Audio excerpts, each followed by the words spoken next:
Welcome to episode 82 of the Loane Hockey Podcast. For today, we're going to be talking about yesterday's matchup between Boston Bruins and the New York Rangers and some standouts from that game.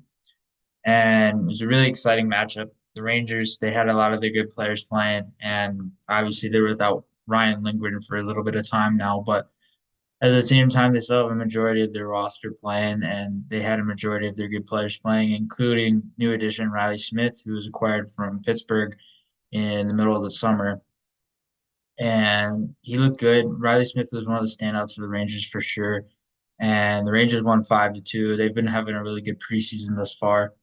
And in terms of Smith's game, he plays with speed on the wings. He plays with speed in the neutral zone. He plays with speed in terms of his linear attack routes. And with Smith, he's a not necessarily a super flashy player in terms of his skill set or anything like that, but what he did effectively yesterday was creating quick strike turnovers and being able to generate quick strike offense and being able to generate quick turnovers of coming off forecheck and creating retrievals in those situations, and then being able to in turn create offensive possession scenarios out of that as well. So with him and with Smith, he stood out with his speed, his forecheck ability, and his ability to create forecheck retrievals with pace, and that was a big thing when it comes to his game, and especially in Vegas, where in Vegas they play such an up-tempo style system, and he played there for such a long time, so he's very acclimated to that, where they would try to generate forecheck retrievals as soon as they can. So with Peter Laviolette, they played a very fast forechecking system as well, so somewhat similar in that sense. A lot of teams nowadays are playing more up tempo in their forecheck, which is natural. But in terms of the Rangers' forecheck, they like to forecheck and generate retrievals and try to, in turn, create quick strike offense scenarios out of that. So Riley Smith is a really good standout. He's playing inside that top nine ish, top six type role. He can be a top six complementary winger, not necessarily going to be a super high octane scorer who can score 70, 80 points, but somewhere around the 40, 50 point mark is reasonable for him, where he can slot in a top nine role and play consistently in that sense. And then Brendan Othman, another guy who stood out. He had 2 points, a goal, and assist. And Othman, he plays with a physical edge. He plays with grit and tenacity and ability to will to get pucks. So he plays competitively and he plays very physical. And those are two really standout components when it comes to his game. And then you add to that his skill. He has a good layer of skill where he's a very nifty goal scorer. He's very nifty with his hands in tight. He's very nifty as a puck transporter, and he can make quick decisions with the puck as a playmaker and a scorer. So Othman really stood out. Like I said, 2 points, to goal and assist, and he was really engaged on the offensive side of the puck, really engaged on the competitive side of the puck defensively, and being able to generate turnovers, generate sequences inside the defensive zone where he would try and kill plays along the wall and try to block shots effectively as well. Chris Kreider, obviously a standout. We know how good Chris Kreider is and the effectiveness that he brings. Will Cooley is actually very effective. He's in his second season now and coming off a really good rookie season. And in his second season, it's going to be interesting to see how he builds on that.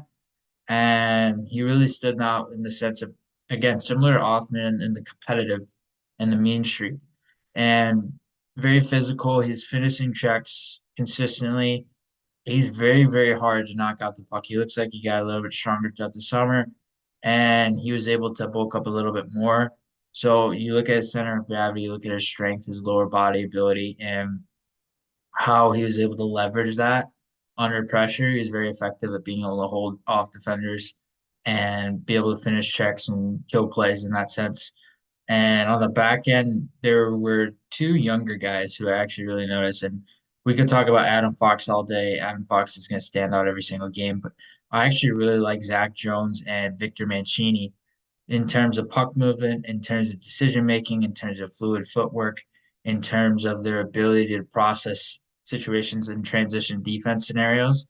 Mancini plays a very fluid style of game, and he is a well-rounded defenseman, but not super high-end flashiness in any area. So he's very subtle in all areas. He's well-rounded, but very subtle. So you don't notice a ton of high octane skills in any area. But you notice the details. I noticed the details in his stick work and his ability to angle guys off and his ability to match his feet to the opposing attacker. So that was a really noticeable thing is he could activate off the hop. He was playing on his toes. He was playing very much engaged in terms of his defensive ability and his ability to defend one on one, his ability to defend based on positional instincts. Zach Jones, I really noticed him more on the offensive side as a puck mover and on the power play and being able to walk the line a little bit, incorporate a little deception in his puck handling.